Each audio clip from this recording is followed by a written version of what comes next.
I stood there on my front porch, coffee mug warming my hands, staring out at the little patch of earth I'd turned into something beautiful over the past few years. My garden was my pride, my quiet corner of the world after everything fell apart with Clarissa. The divorce had been messy, years of arguments, tears, and her walking out the door with half my life in her suitcase. But I'd found peace here in this sleepy Illinois suburb, just me and my flowers. Roses, tulips, daisies, all of them growing strong under my care. A little fence I'd built myself, keeping it all safe. It wasn't much, but it was mine. That peace lasted right up until the day I saw the moving truck 3 houses down. I didn't think much of it at first, just new neighbors, probably some nice folks looking for a quiet life like me. Then I saw her step out of the passenger's side, flipping her hair like she always did when she was trying to look important. Clarissa, my ex-wife. My stomach dropped. She'd moved into my cul-de-sac, like some kind of cruel joke from the universe. Then came Rick. I didn't know his name yet, but I saw him climb out of the driver's seat, a big guy, broad shoulders, buzzed hair, the kind of man who looked like he'd spend his life barking orders. His truck was one of those oversized monsters, all chrome and noise, the kind you'd expect from someone who needed everyone to notice him. I watched them unpack, hoping maybe they'd keep to themselves. But hope's a funny thing. It doesn't last long when reality kicks in. A few days later, I was out watering my roses when I heard that truck roar to life. I glanced up just in time to see Rick peel out of their driveway, cut the corner sharp, and roll right over the edge of my lawn. The tires left deep ruts in the grass, tearing up the green I'd spent months keeping neat. I stood there, hose dripping in my hand, jaw tight. It wasn't the garden yet, just the grass, but it felt like a warning. It happened again the next week, then the week after that. Each time, he'd swing that truck wide, leaving tire marks like scars across my yard. I'd grit my teeth and fix it, telling myself it wasn't worth a fight. But then one Saturday morning, I was kneeling in the dirt, planting some new marigolds, when I heard the rumble. Before I could even stand, Rick's truck came barreling straight through my garden. The front tires crushed my roses, the back ones flattened the tulips. Petals scattered everywhere, stems snapped like bones. I shot to my feet, heart pounding, fist clenched. He didn't even slow down, just kept going, windows down, laughing like it was some big game. I looked over at their house and saw Clarissa on the porch, sipping something from a glass, smirking at me like she used to when she knew she'd won an argument. I couldn't take it anymore.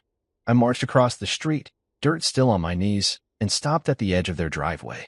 "Hey," I called out, voice shaking with anger. Rick climbed out of his truck, all swagger, wiping his hands on his jeans like he'd just done some real work. Clarissa stayed where she was, watching me with that same smug look. "You mind keeping your truck off my property?" I said, trying to keep it civil. Rick just grinned, showing too many teeth. "What's the big deal, man? It's just some flowers." I felt my blood boil. "It's my garden. I've been working on it for years. You don't get to roll through it like it's nothing." He laughed, a loud, barking sound, and looked over at Clarissa like I was some kind of clown. She finally spoke, her voice dripping with that old familiar venom. "Oh, Marcus, lighten up. Men will be men. Rick's a real man, not like some people." I stood there, staring at her, feeling that old sting. A real man. She'd thrown that at me during the divorce too, like I was less because I didn't strut around breaking things to prove a point. Rick clapped a hand on his truck, still chuckling. "Maybe you should get a tougher hobby, buddy. Flowers? That's cute." I didn't say anything else. I just turned and walked back to my house, jaw so tight it hurt. I could hear them laughing behind me, the sound cutting deeper than I wanted to admit. When I got inside, I slammed the door and leaned against it, breathing hard. My garden, what was left of it, was a mess. Crushed petals, broken stems, tire tracks slicing through it like a wound. I'd spent years building that little piece of peace, and in one morning, they'd torn it apart. I looked out the window at their house, at that stupid truck parked like it owned the street, and something shifted in me. This wasn't just about flowers anymore. This was personal. They wanted to push me? Fine. I'd push back. Not with yelling or fists. I wasn't Rick. I'd do it my way. I didn't know how yet, but standing there, staring at the wreckage of my sanctuary, I knew one thing for sure. This wasn't over. Not by a long shot. I woke up every Saturday after that with a knot in my gut, waiting for the sound of Rick's truck. It became a routine I hated, me sipping coffee on the porch, pretending everything was fine, while my eyes kept darting to their house 3 doors down. Sure enough, like clockwork, I'd hear that engine rev up, loud and obnoxious, and there he'd go, Rick would peel out of their driveway, swing wide, and tear right through my yard again. The first few times, it was just the grass, but now he'd gotten bolder. He'd aim for the garden itself, tires chewing up what was left of my flowers, leaving mud and broken stems in his wake. I'd stand there, gripping my mug so tight I thought it might crack, watching him roar off down the street like he owned the whole damn neighborhood. And there was Clarissa, every time, perched on their porch with a drink in her hand, watching it all like it was her favorite show. She'd wave at me sometimes, that little smirk on her face, like she was daring me to do something about it. I tried talking to them again. Stupid, I know, but I thought maybe I could reason with him. One afternoon, after he'd flattened my daisies, I walked over, hands shoved in my pockets so I wouldn't do something dumb like swing at him. Rick was leaning against his truck, wiping down the hood like it was a prize horse. Clarissa sat on the steps, swirling ice in her glass. Hey, I started, keeping my voice steady. I'm asking you again, keep that thing off my yard. It's not a racetrack. Rick didn't even look up, just kept polishing. It's just a little fun, man. Relax. Fun. That word hit me like a slap. It's not fun for me, I said. That garden's mine. I put years into it. You're wrecking it for no reason. He finally straightened up, towering over me with that smug grin. It's just dirt and petals, Marcus. Maybe if you had something worth protecting, I'd care. I felt my face heat up, but before I could snap back, Clarissa chimed in. He's asserting his manhood, she said, like it was the most obvious thing in the world. You wouldn't get it. Asserting his manhood. I wanted to laugh, but all I could feel was the rage bubbling up inside me. I walked away again that day, their laughter chasing me back to my house. Every time I tried to stand up for myself, they turned it into a joke. I'd patch up the garden as best I could, replant what I could save, smooth out the ruts, but it wasn't the same. The neat rows were gone, the fence was leaning, and every fix felt like a Band-Aid on a broken leg. I started avoiding my own front yard, just so I wouldn't have to see the damage. But I couldn't avoid the sound. Every weekend, that truck. Every weekend, their mocking voices. Rick started yelling stuff when he drove by, nice weeds, buddy, or grow a pair, flower boy. And Clarissa would cackle like it was the funniest thing she'd ever heard. I'd lie awake at night, staring at the ceiling, replaying it all in my head. It wasn't just the garden anymore. It was the way they looked at me, like I was nothing, like I'd always been nothing to her. Then came the morning that broke me. I'd stayed up late the night before, working on a new section of the garden, trying to bring it back to life. I'd rebuilt the wooden fence by hand, hammering each plank into place, feeling a little bit of pride creep back in. I went to bed tired but hopeful. When I woke up, I shuffled outside with my coffee, expecting to see my work still standing. Instead, I froze. The garden was gone. Not just damaged, destroyed. Every plant was uprooted, stomped flat, or torn out. The fence I'd spent hours on was kicked in, splintered wood scattered everywhere. Deep tire tracks ran through the middle, and I could still smell the exhaust hanging in the air. It looked like a war zone, like some monster had ripped through it just to spite me.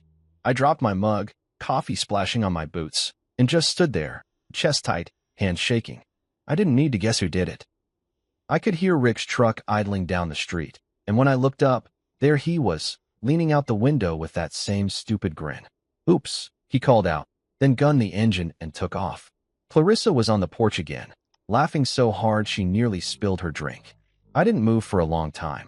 I just stared at the mess, my mess now. The last thing I had, the one thing I'd held on to after she left me, was gone.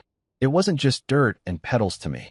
It was every quiet morning I'd spent out there, every hour I'd poured into making something good out of the wreckage she'd left behind. And they'd taken it, just because they could. I walked back inside, slammed the door, and sank into a chair, my mind racing. I wasn't going to beg them anymore. I wasn't going to yell or reason or play their game. They thought they could walk all over me, literally, and get away with it. They thought I'd just take it, like I always had with her. But not this time. I didn't know what I was going to do yet. But as I sat there, staring at my muddy boots, a fire started burning in me. This wasn't about flowers anymore. This was about them thinking they could break me and laugh while they did it.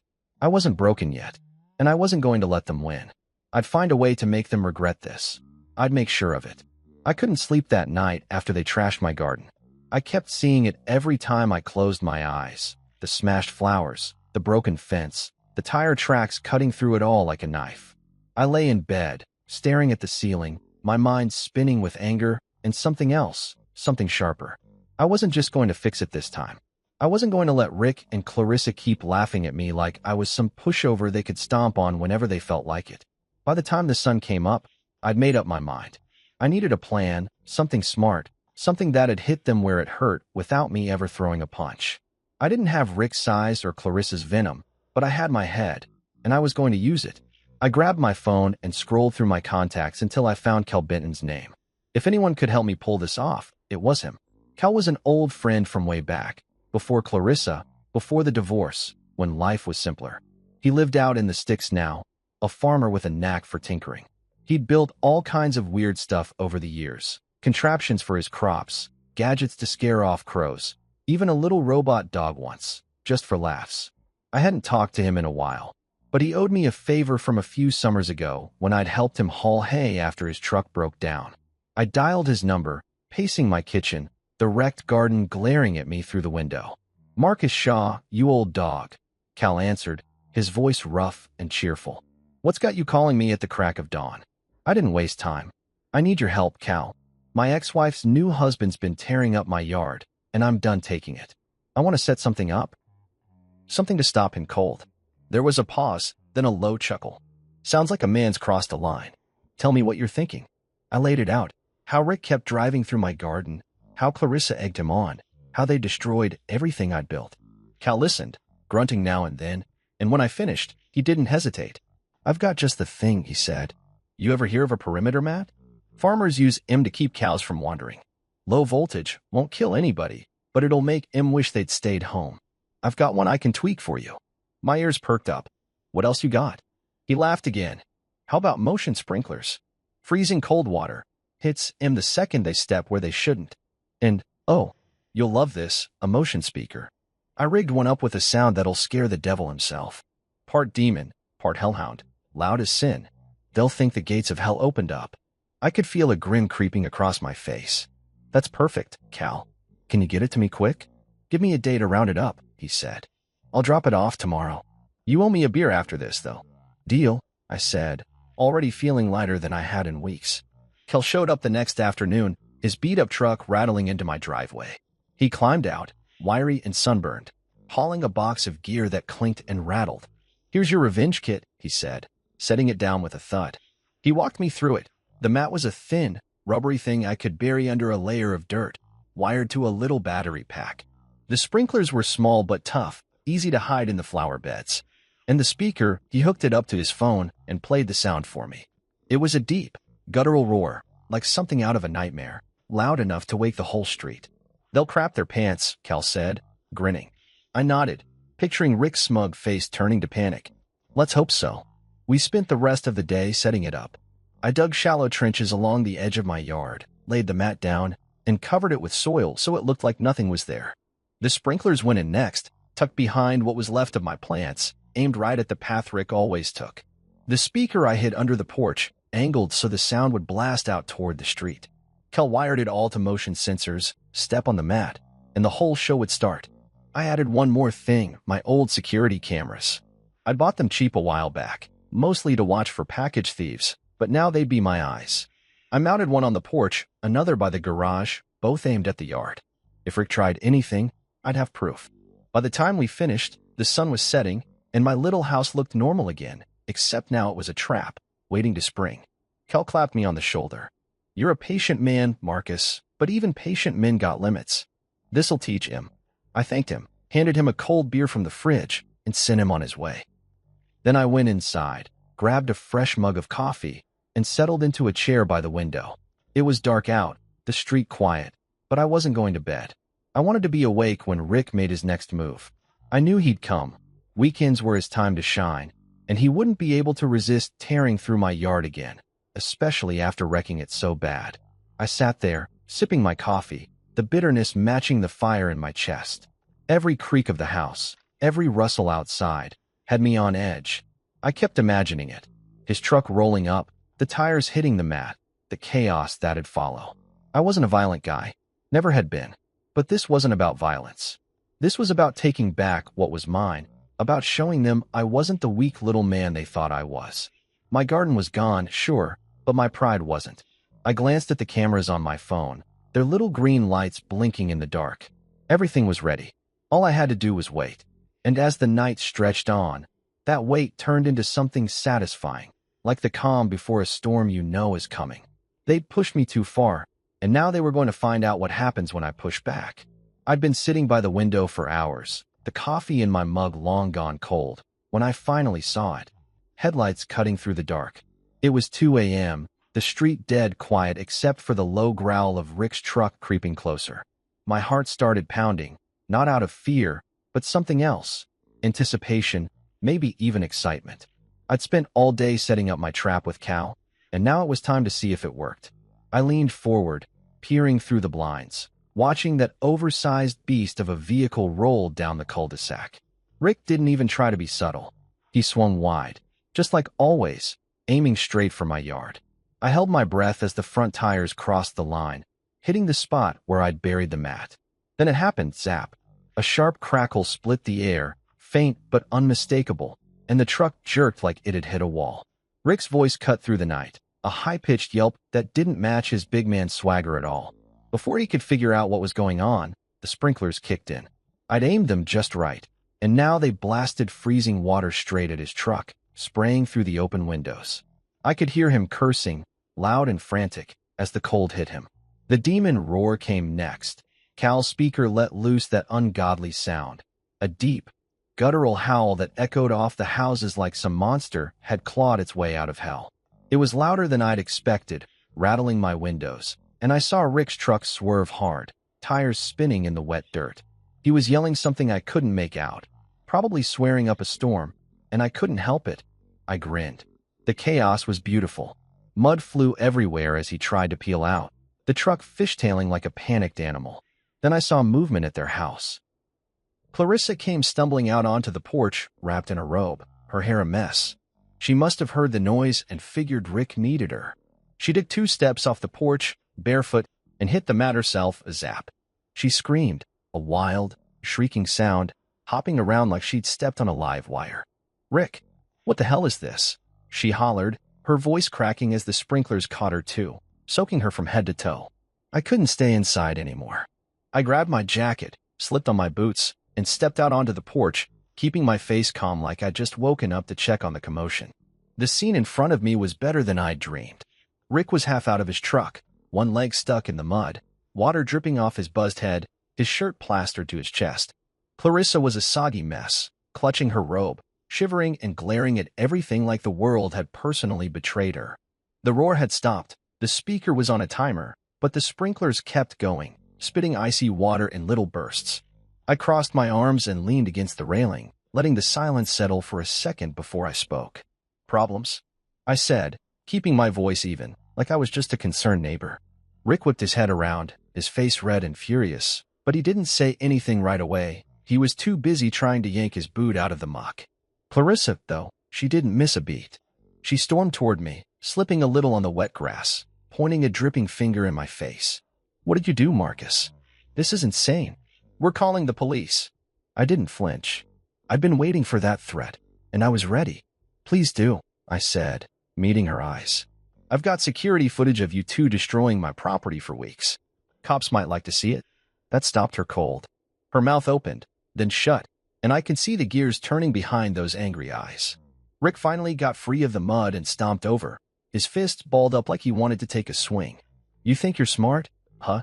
he growled, water still trickling down his neck. "Setting up some little booby trap? You're pathetic." I shrugged, not moving an inch. "I think it's pretty smart, actually. Key. You should try staying on your own side of the street next time." He took a step closer, chest puffed out, but Clarissa grabbed his arm. "Rick, don't," she hissed, her voice low but sharp. "He's not worth it." She was dripping wet, her robe clinging to her, and for once, she didn't look so smug.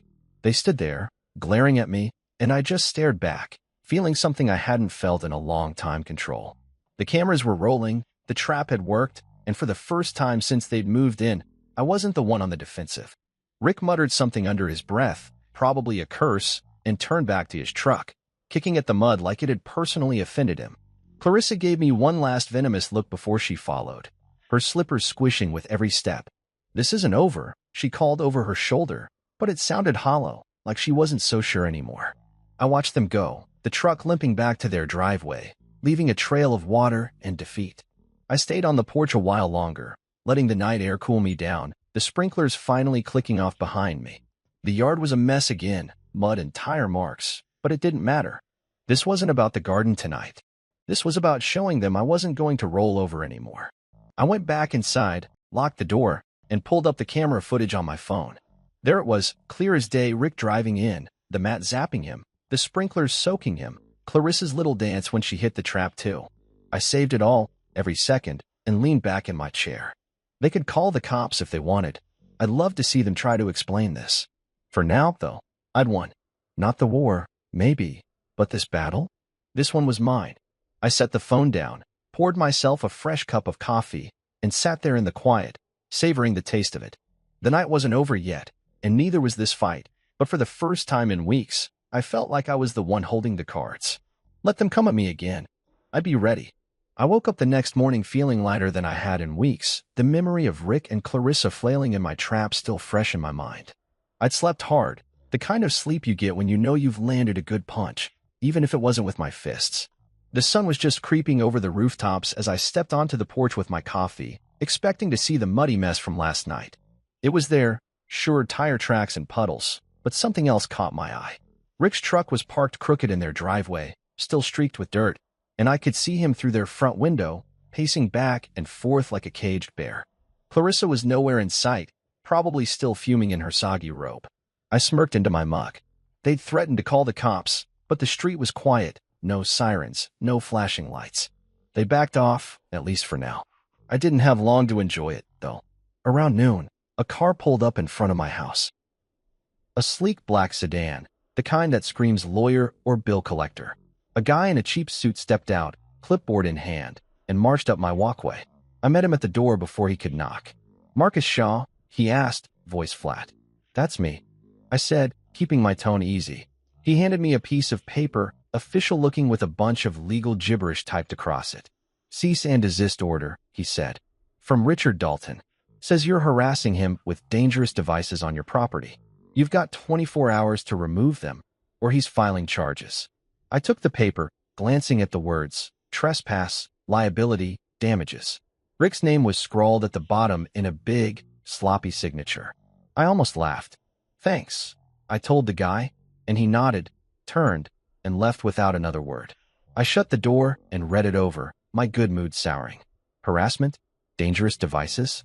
That was rich, coming from the guy who'd been treating my yard like his personal demolition derby. I tossed the letter on the table and grabbed my phone, pulling up the footage from last night. There it was, Rick driving onto my property, the mat zapping him, the sprinklers soaking him. Private land, clear trespassing. If anyone had a case, it was me. I wasn't taking anything down. Let him try to push this. I'd shove it right back in his face. Still, I knew this wasn't the end.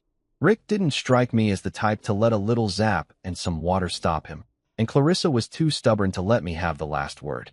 I figured they'd lick their wounds for a day or two, then come at me again. I was right, just not in the way I expected. It started small that evening. I was out front, cleaning up the mud from the night before, when I noticed something off.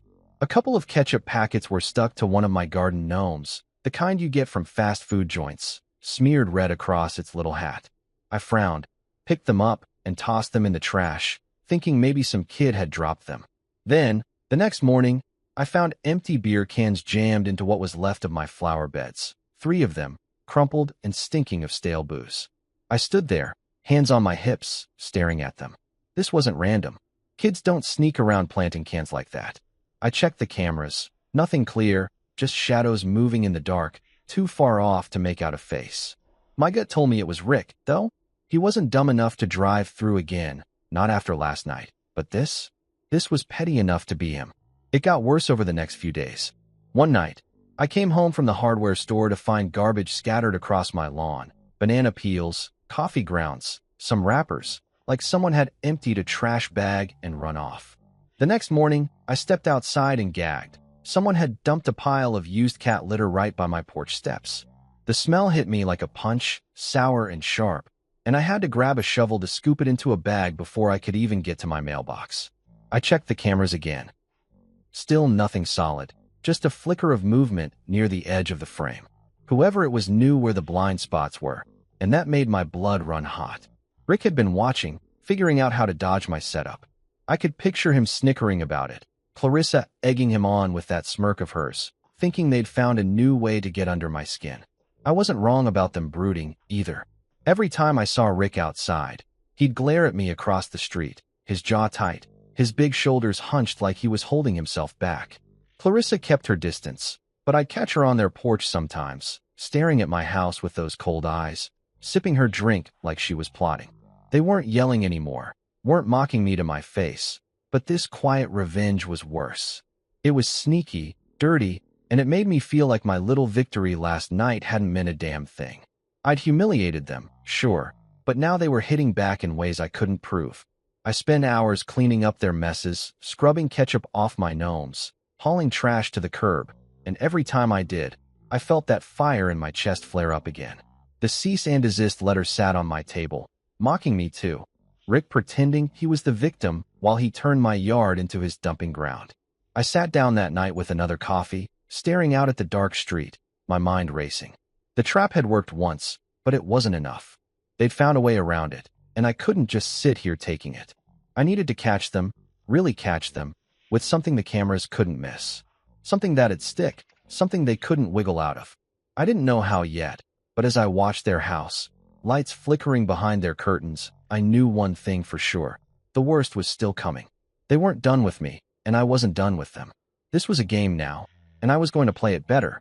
I was starting to feel like a prisoner in my own house, always on edge, waiting for the next pile of garbage or petty jab from Rick and Clarissa. The cat litter had been the tipping point. Shoveling that stinking mess off my porch made me realize I couldn't just keep cleaning up after them. I needed proof, something solid to shove in their faces and end this once and for all. I'd been checking the cameras every day, but they were too smart, sticking to the shadows, hitting the spots where the lenses couldn't reach. I'd underestimated Rick. He wasn't just a loudmouth with a truck. He was cunning in his own nasty way. I sat there one night, coffee in hand, staring out at the dark street, when I saw it. A flicker of movement near the edge of my yard. Not a car this time, but a figure, quick and quiet, slipping through the shadows. My pulse kicked up. I grabbed my phone and pulled up the camera feed, squinting at the grainy image. It was him. Rick. I couldn't see his face clear enough to prove it, but I knew that bulky shape, the way he moved like he owned the place. I watched him creep closer, a sack slung over his shoulder, and my stomach twisted. He wasn't just tossing trash this time, he was up to something worse. I stayed still, barely breathing, letting him think I was asleep or gone. He stopped near what was left of my flower beds, knelt down, and started pouring something out of the sack. It wasn't garbage. It was white, grainy, catching the moonlight, salt. A whole damn bag of it, dumped right into the soil. I clenched my fist so hard my knuckles ached. He wasn't just messing with me now, he was poisoning the ground, making sure nothing would ever grow there again. My garden was already wrecked, but this was him spitting on the ashes, trying to kill any chance I had of bringing it back. He worked fast, spreading it thick, then stood up, dusted his hands, and slipped back into the dark toward his house. I sat there, shaking with rage, watching him disappear. He thought he'd gotten away clean. He was wrong. I pulled up the camera footage right away, rewinding to the moment he'd stepped into view. There it was clear as day this time. The camera by the garage had caught him dead on, his face lit up by a streetlight as he bent over with that sack. Rick Dalton, in all his smug glory, salting my earth like some cartoon villain. I saved the clip, my hands trembling not from fear, but from the thrill of finally having him. This wasn't just petty vandalism anymore. This was deliberate, calculated property damage. I didn't waste a second. I grabbed my phone and dialed the local police, my voice steady even though my heart was hammering. "Yeah, hi. This is Marcus Shaw on Elm Street," I said when the dispatcher picked up. "I've got video of my neighbor trespassing and ruining my property. He just poured salt all over my yard to kill the soil. I need someone out here now." It didn't take long, maybe 20 minutes before I saw the cruiser roll up, lights off, parking quietly in front of my house. 2 officers stepped out, a younger guy with a buzz cut and an older woman with a no-nonsense look. I met them at the door, phone in hand. "Thanks for coming," I said, keeping it short. "I've got it all on camera." They followed me inside, and I played the footage, Rick sneaking in, dumping the salt, slinking off. The older cop raised an eyebrow. "That's pretty blatant," she said, jotting something in her notebook. "You know who this is?" "Yeah," I said. "Rick Dalton. Lives 3 houses down. He's been tearing up my yard for weeks with his truck, too. I've got more video if you need it." She nodded. "This'll do for now. Let's go have a word with him." I stayed on my porch, watching as they walked down the street, their flashlights bouncing in the dark. I could see Rick's truck still parked in their driveway, and a light flicked on inside as the cops knocked. The door opened, and there he was, shirtless, looking annoyed until he saw the uniforms. I couldn't hear what they said, but I saw his arms start flailing, his voice rising, probably trying to bluster his way out of it. Then the younger cop stepped forward, calm but firm, and Rick's shoulders slumped. Clarissa appeared behind him, her face pale, clutching that damn robe again. She started yelling too, her voice carrying across the quiet street. "This is ridiculous. You're ruining our family over some dirt?" I just stood there, arms crossed, letting it wash over me. The cops didn't flinch. They talked for a few more minutes. Then Rick stepped outside, hands behind his back. I heard the click of handcuffs, and my chest loosened a little. They walked him to the cruiser, his head down, Clarissa shrieking after them like a banshee. The older cop came back to me while the other loaded Rick into the car. "We're taking him in for trespassing and property damage," she said.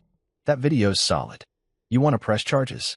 "Damn right I do," I said, no hesitation. She gave me a small nod, like she'd expected that. "We'll need you to come down to the station tomorrow with the footage. For now, he's spending the night in a cell." I thanked her, and they drove off, Rick's silhouette slumped in the back seat. Clarissa stood on her porch, watching them go, then turned and glared at me, her eyes burning even from that distance. I shrugged, just enough for her to see it. "Should have thought of that before you ruined my garden," I said, loud enough to carry. She didn't answer, just spun around and slammed her door. I went back inside, locked up, and sank into my chair, the adrenaline still buzzing in my veins. The yard was a lost cause now, salted and dead, but that didn't matter tonight. I'd caught him. I'd won this round, and they couldn't laugh it off this time. I poured myself a fresh coffee, the steam curling up, and let myself smile. It wasn't over, Clarissa's look told me that much, but for now, I had the upper hand, and it felt good. I woke up the next morning to a quiet street, the kind of stillness that felt almost too good to be true after everything. Rick was gone, hauled off in cuffs the night before, and I figured Clarissa was still reeling from it all. I stepped outside with my coffee, expecting to feel some kind of triumph, but the sight of my yard, the salted soil, the broken fence, dampened it a little. I'd gotten him, sure, but the damage was done. Still, I wasn't about to let that ruin the moment. I sipped my coffee and watched their house, wondering how long it'd take Rick to post bail. Not long, it turned out. By noon, I saw his truck roll back into their driveway, slower than usual, like he was trying not to draw attention. He climbed out, head down, and disappeared inside without a glance my way. Clarissa stepped onto the porch a minute later, pacing like a caged animal, her phone pressed to her ear. I couldn't hear her, but her wild gestures told me she was furious, probably yelling at a lawyer or a friend about how unfair it all was. The neighborhood started buzzing after that. I caught Mrs. Henley, the old lady next door, peering over her fence at me while she watered her plants. "Heard the cops were here last night," she said, her voice curious but not pushy. "Yeah," I said, keeping it simple. "Caught him wrecking my yard on camera." She nodded, a little smile tugging at her lips. "Good for you, Marcus. That man's been a menace since he showed up." It wasn't just her. Other neighbors started giving me nods or quick waves when I passed by, like I'd done something they'd all been too polite to try. It felt good, knowing I wasn't alone in this, but it didn't last long. That night, around 3 a.m., I jolted awake to a sharp crackling sound outside. I stumbled to the window, rubbing sleep from my eyes, and saw it, flames licking up from my trash can by the curb, a bright orange glow against the dark. My heart sank. I grabbed my phone and ran out in my boxers and a t-shirt, the cold air biting at me as I snatched the garden hose from the porch.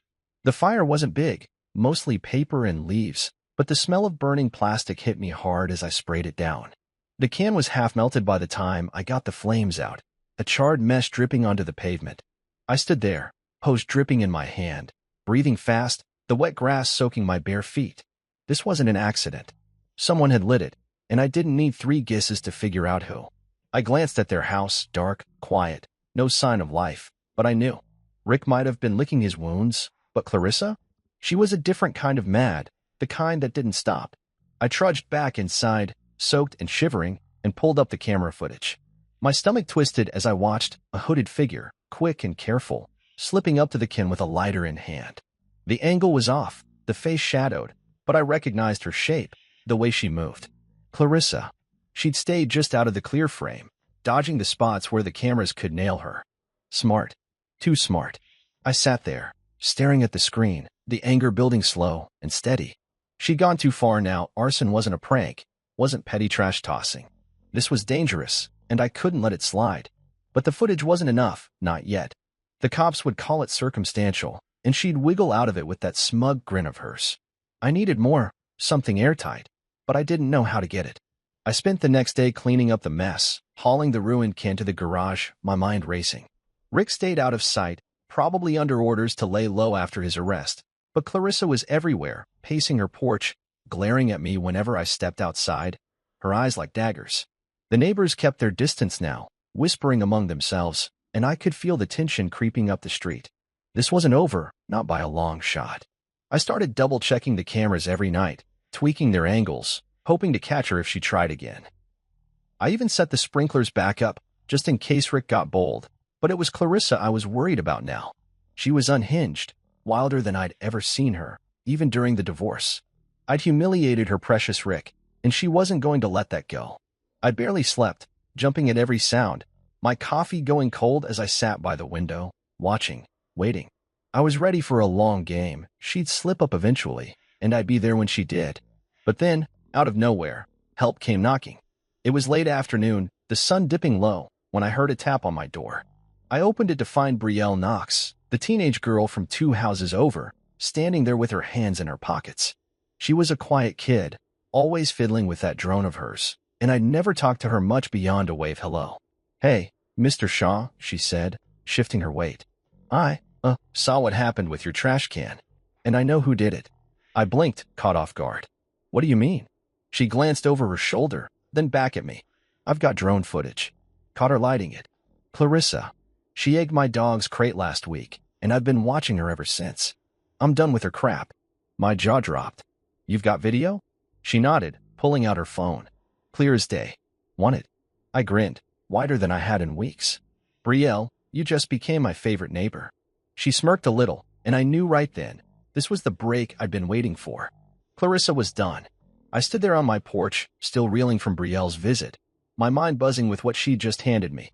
She'd show me the drone footage on her phone, grainy at first, but then it zoomed in, clear as daylight. There was Clarissa, sneaking out of her house in that hoodie, lighter flickering in her hand as she bent over my trash can. The flames caught quick, and she darted back, glancing around like a nervous cat before disappearing into the shadows. Brielle had caught every second, her drone hovering silent above the street. "I figured you'd want this," she'd said, her voice sharp with her own grudge. "She's been a jerk to everyone, not just you." I'd nodded, barely able to speak, and she'd sent me the file right then and there. "Thanks, Brielle," I'd managed, and she'd shrugged like it was nothing, heading back home with her hands in her pockets. But it wasn't nothing, it was everything. I went inside, locked the door, and pulled up the video on my laptop, watching it again, then again. My hands were steady now, no more shaking, just a calm certainty settling in.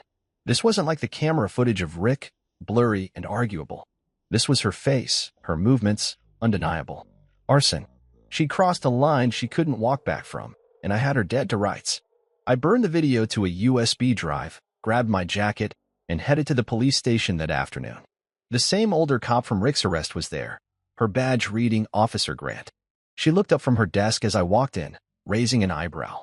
"Back already, Mr. Shaw?" she said, leaning back in her chair. "Yeah," I said, holding up the drive. "Got something new. Clarissa Dalton this time. She set my trash can on fire the other night, caught it all on video." She took the drive, plugged it into her computer, and watched the footage in silence. I stood there, arms crossed, feeling the weight lift off me with every second she stared at the screen. When it finished, she let out a low whistle. "That's her, all right," she said, scribbling something on a notepad. "Where'd you get this?" "Neighbor kid with a drone," I said. "She's got her own beef with Clarissa." "Lucky for me." Grant nodded, a faint smirk tugging at her lips. "Lucky indeed. This is solid. We'll pick her up today." I felt a rush of relief, like I could finally breathe again. Thanks, I said, and she waved me off. Just doing the job. You pressing charges on this one too? You bet, I said, no hesitation. She gave me a look, half respect, half amusement, and told me to head home. They'd handle it. I was back on my porch by late afternoon, coffee in hand, when the cruiser rolled up to their house. I watched from a distance, keeping it casual, like I was just enjoying the day. 2 officers, Grant and the younger guy from before, knocked on the door. Clarissa answered, still in that robe, her hair a mess.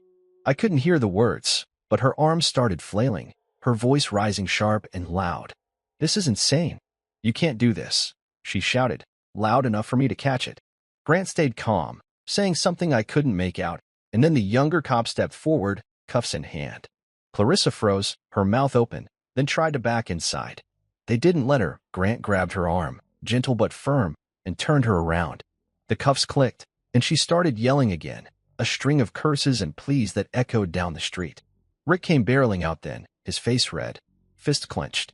What the hell's going on? He roared, stomping toward the cops. I tensed, expecting a fight, but the younger officer moved fast, blocking Rick's path. Step back, sir, he said, voice hard. Rick didn't listen. He swung an arm, not at the cop but toward me, pointing across the street. This is you, isn't it, you little bastard? He bellowed. I didn't move, just sipped my coffee, meeting his glare. The cop grabbed him, twisting his arm back, and Rick stumbled, swearing as they held him in place. Clarissa was still shrieking, her voice cracking now, as they walked her to the cruiser. He's lying. It's all lies, she cried, but it sounded weak, desperate. The neighbors were out now, Mrs. Henley on her lawn, a couple others peeking through windows, and I could feel their eyes on them. Grant shoved Clarissa into the back seat, slamming the door, while the younger cop kept Rick pinned until he stopped thrashing. Stay here, he told Rick, then joined Grant in the car. They drove off, Clarissa's muffled yells fading into the distance, leaving Rick standing there, panting, staring at me like he could burn my house down with his eyes. I set my mug down and walked to the edge of my porch, hands in my pockets. Rick took a step toward me, his fists balled up again, but he stopped short, maybe remembering the cops weren't far. You're dead for this, he growled, low and mean. Maybe, I said, shrugging. But she lit the fire, not me. You should have kept her on a leash. His face twisted, and for a second, I thought he'd charge anyway, but he just spat on the ground and stormed back inside, slamming his door so hard the windows rattled. I stood there a minute longer, the street quiet again, the weight of it all sinking in. Clarissa was gone, arrested, locked up, and Rick was stuck, helpless for once. I'd done it. Not just a zap or a scare this time. I'd hit them where it hurt. I went back inside, locked up, and sank into my chair, the adrenaline fading into something calmer. The garden was still a wreck, the trash can a melted lump, but none of that mattered right now. I'd taken back control, piece by piece, and they couldn't laugh it off anymore. The fight wasn't over, Rick's glare told me that. But tonight, I'd won. And that was enough. I woke up the next morning to a street that felt different, quieter, heavier, like the air itself was holding its breath. Clarissa was gone, locked up on arson charges, and Rick was stuck licking his wounds. I stepped outside with my coffee, expecting to feel some kind of victory, but it was bittersweet. The salted soil stared back at me, a dead patch where my garden used to be, and I couldn't shake the weight of it all. I'd won a battle, sure, but the war had left scars I couldn't ignore.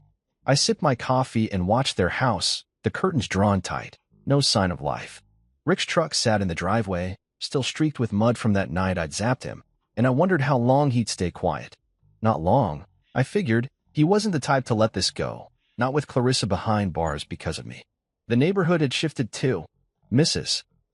Henley waved at me from her yard, a little more warmth in it than usual, and I caught a few other neighbors glancing my way, some with nods, some with quick looks before turning away. Word had spread fast. Rick's arrest, Clarissa's meltdown, the whole messy saga. I wasn't sure if they saw me as a hero or just the guy who'd stirred up trouble, but it didn't matter. They weren't glaring at me like I was the problem anymore, and that was something. I spent the day keeping busy, cleaning up the last of the trash can mess, tweaking the cameras just in case, but my mind kept drifting back to Clarissa in that cell, Rick stewing across the street.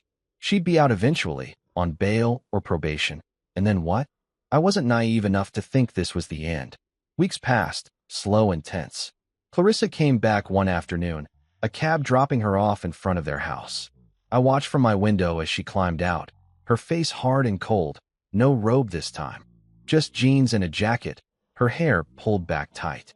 She didn't look my way, just marched inside, and the door slammed behind her. Rick stepped out a minute later, head down, and I saw the sheriff's deputy parked nearby, probably enforcing the restraining order I'd filed after the fire. He couldn't come near my place now, not legally, and that gave me a little breathing room.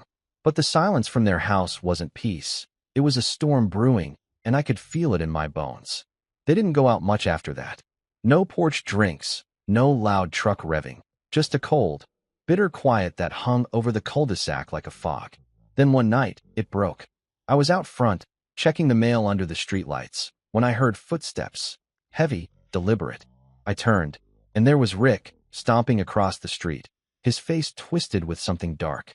My stomach tightened, but I stood my ground, hands in my pockets, keeping it casual.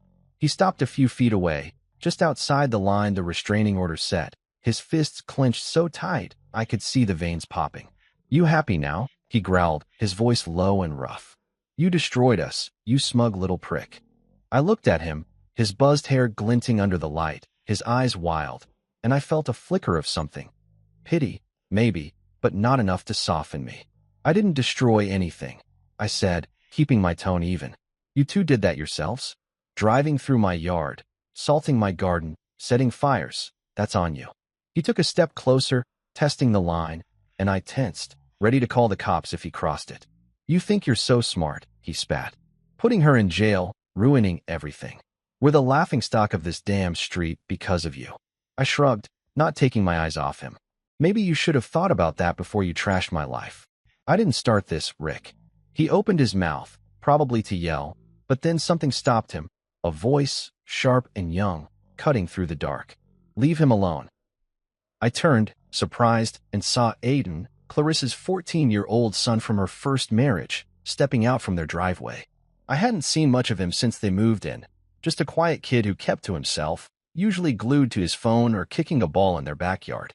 He marched up, his skinny frame tense, his face flushed. Rick spun on him, furious. "Get back inside, kid," he snapped. But Aiden didn't budge. "No," he said, his voice shaking but firm. "You told her to do it. Mom said it was your idea, the fire, all of it. I'm done with this." I stood there, stunned, as Rick's face went slack, like the air had been punched out of him. "What the hell are you talking about?" he growled, but Aiden didn't back down. "She told me last night.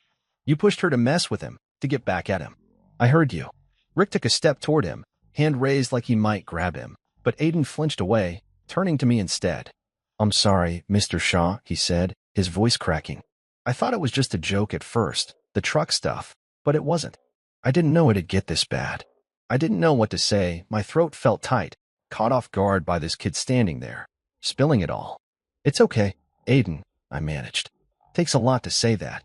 He nodded, quick and jerky, then turned and walked back to the house, leaving Rick standing there, frozen. Rick didn't move for a long moment, his fists unclenching, his shoulders slumping. He looked at me, something broken in his eyes, then muttered, "This ain't over," and trudged back across the street. But it didn't feel like a threat this time. It felt like a man who'd run out of fight. I watched him go, the door slamming behind him, and stood there in the quiet, processing it all. Aiden's words echoed in my head. Rick had pushed her, and now their own kid had turned on them.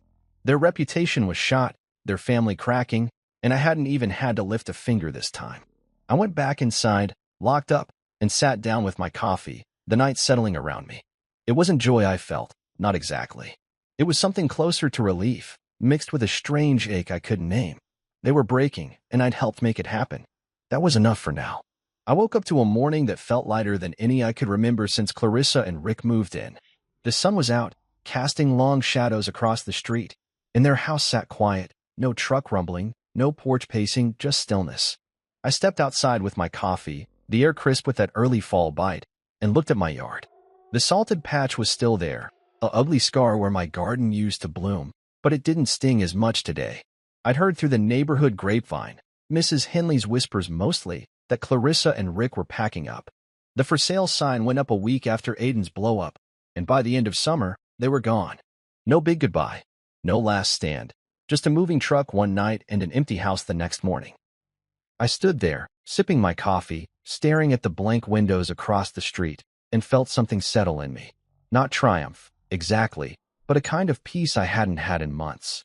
The days after that stretched into weeks, then months, and the cul-de-sac started to heal. The neighbors came out more. Mrs. Henley puttered in her yard. Brielle flew her drone around. Even the quiet couple down the block started planting flowers of their own. My yard stayed bare for a while, the salt keeping anything from growing, but I wasn't in a rush. I'd sit on my porch every evening, coffee in hand, watching the street settle into something normal again. I didn't hear much about Clarissa and Rick after they left. Just rumors they'd moved to some apartment across town, still fighting, still bitter. I didn't care enough to dig deeper. They were out of my life, and that was all that mattered. But then, one crisp fall morning, I heard a knock on my door, soft but insistent. I set my mug down, curious, and opened it to find Aiden standing there, a small potted plant in his hands. He looked different, taller maybe, or just less hunched, his dark hair messy under a baseball cap. "Hey, Mr. Shaw," he said, shifting his weight, his voice quiet but steady. "I brought this. For your garden." I blinked, caught off guard, and took the pot. A little marigold, its yellow blooms bright against the green. "Thanks," I said, setting it on the porch railing. "You didn't have to do that." He shrugged, kicking at the step with his sneaker. "I wanted to. We're better now. Different place. Mom's still mad, but she's not. I don't know, crazy like before. I just didn't want you to think we were all like that." I looked at him, this kid who'd stood up to Rick that night, and felt a warmth I hadn't expected. "Takes a lot to say that, Aiden," I said, meaning it. "I appreciate it."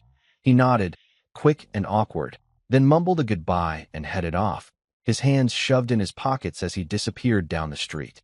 I stood there a minute, holding that little plant, and something clicked. I'd spent months fighting, setting traps, chasing proof. Hell, I'd turned my yard into a battlefield just to make them stop. But this wasn't about revenge. It was about moving on. I took the marigold inside, grabbed a shovel, and went to work. The salted spot was still dead, but I dug around it, clearing a new patch near the porch where the soil was clean. I planted Aiden's gift there, patting the dirt down, feeling the earth under my hands again. It wasn't much, just one plant, but it was a start. Over the next few weeks, I added more. Daisies, tulips, even a couple rose bushes I picked up cheap at the hardware store.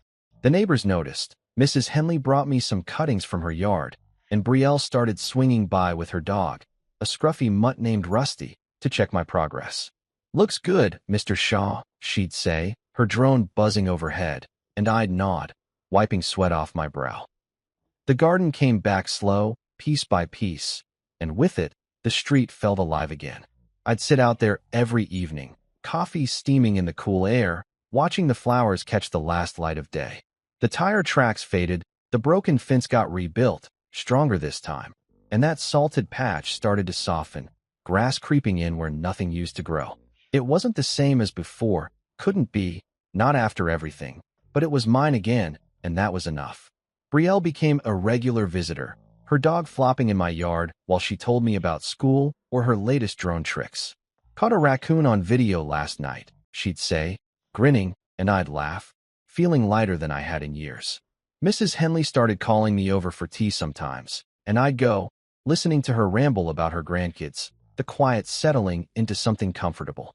One night, as the leaves turned gold and red, I sat on my porch, mug warm in my hands, looking out at the garden. It wasn't perfect, some plants were scraggly, others still small, but it was growing, steady and sure. I thought about Clarissa and Rick, about the chaos they'd brought, the nights I'd spent angry and sleepless. I'd fought hard to make it stop, and I'd won, not with fists or yelling, but with patience, with proof, with people like Brielle and Aiden stepping up when I least expected it. I didn't hate them anymore. Didn't need to. They were gone, and I was still here, my little house quiet, my lawn untouched. I took a sip of coffee, the bitterness familiar and good, and let out a long breath. The fight was over, and the flowers were back. Sometimes, I realized, it's not about revenge, it's just about taking back what's yours and letting the rest go.